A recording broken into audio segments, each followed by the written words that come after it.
Hello Gage was never the one hogging the limelight, but his fingerprints are on some of the most iconic pop songs ever made.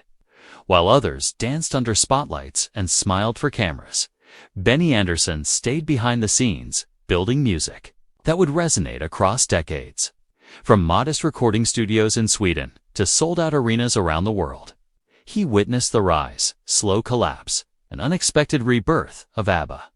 But the story he's finally telling now isn't full of glitter or fanfare. It's raw, emotional, and deeply human. It's a story of tired hearts, emotional distance, and quiet goodbyes that echoed far louder than any applause. Long before anyone knew who ABBA was, Benny was laying the groundwork.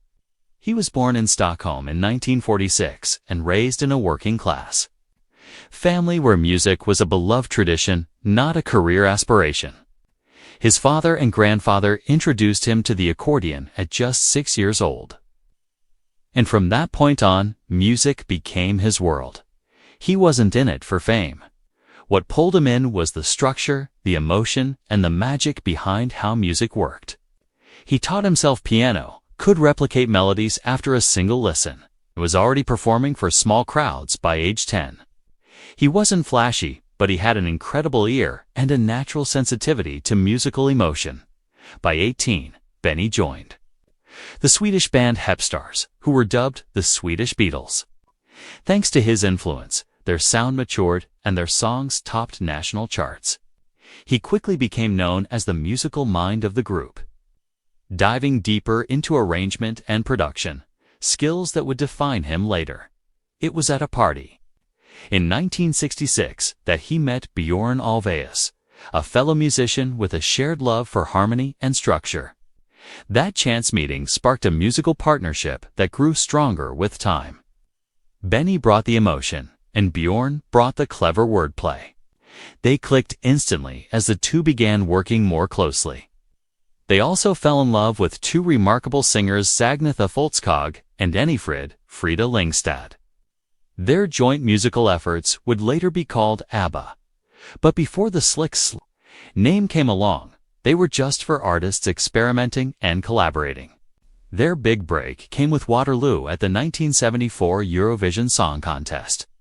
The Wind launched them into stardom, and from that point on, Benny wasn't just writing songs, he was crafting emotional experiences. In the studio, he was methodical, often spending days perfecting one harmony. He didn't follow trends, he made music that aimed to last. As ABBA reached global heights, cracks began forming beneath the surface. The group's professional success couldn't mask the personal toll fame was taking. Björn and Agnetha divorced in 1979. Benny and Frida followed 2 years later. Despite their deep musical bond, Benny's obsessive focus in the studio left little room for emotional connection at home. Frida, open-hearted and expressive, eventually felt more alone than ever. When Benny fell in love with someone else and confessed it to Frida, the breakup was quiet but devastating. The emotional strain showed up in the music.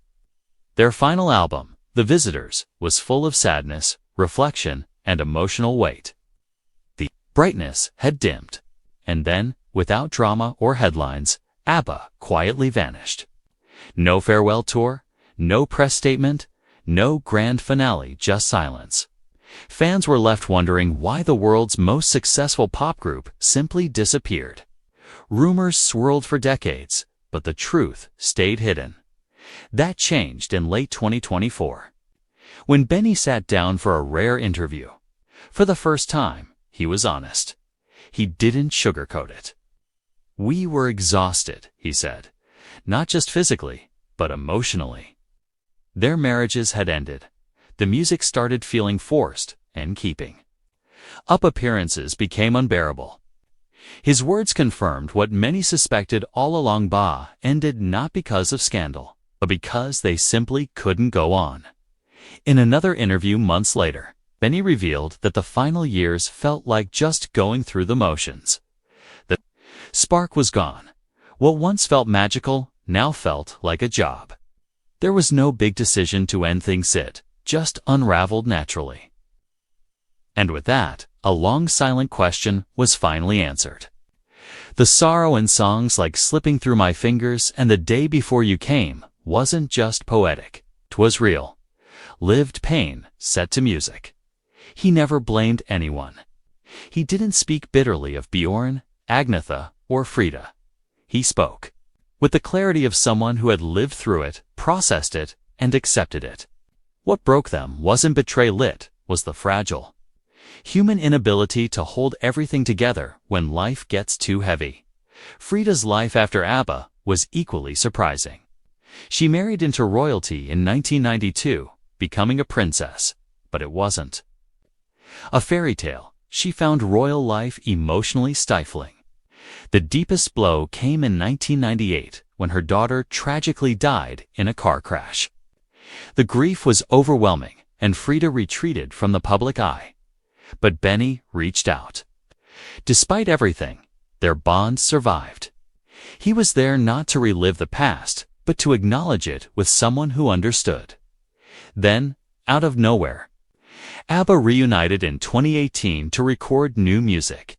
And by 2021, they launched one of the most groundbreaking musical experiences ever, ABBA Voyage, a digital concert featuring lifelike avatars of their younger selves performing with a live band. Benny poured himself into the project, ensuring every detail was emotionally authentic. They even turned down a $1 billion offer to tour live again. They weren't chasing glory. They were redefining it. Now in his late 70s, Benny is finally opening up not through songs, but through words. He's confessed that music was his way of processing emotions he didn't know how to express in real life. He says now that his best words were written in songs, not spoken to the people who needed to hear them. And with that one admission, everything about ABBA makes a little more sense. Their music wasn't about escapism. 'Twas how they survived heartbreak, regret, and fatigue. And that's why, even decades later, the songs still move people. Because they came from a place of truth, quiet, complex, and real.